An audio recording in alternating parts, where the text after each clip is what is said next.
আসসালামু আলাইকুম। সবাই কেমন আছেন? আশা করি ভালো আছেন।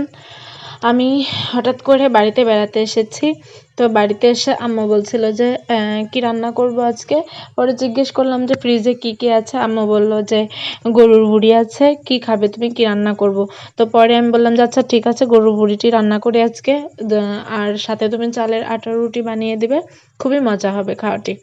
তারপরে আম্মু সবকিছু ঝটপট করে মসলা গুছিয়ে দিল এবং ভুঁড়িটি পরিষ্কার করে সুন্দরভাবে কেটে গুছিয়ে দিয়েছে এবং আমি মাটির চুলাতে বসে তেল কড়াইয়ে গরম করে মসলা ভুনা করে ভুঁড়িটি দিয়ে দিয়েছি। কিছুক্ষণ ঢেকে দেওয়ার পরে ঢাকনা উঠিয়ে নাড়ানাড়ি করছিলাম, দেখছিলাম লেগে গিয়েছে কিনা, কিন্তু লাগেনি।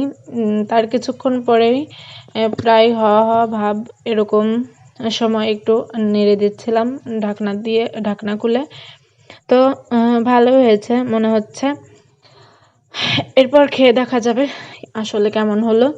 তো অনেকেই এই ভুড়ি খেতে পছন্দ করে, আবার অনেকেই পছন্দ করে না। আমার কাছে ভালোই লাগে।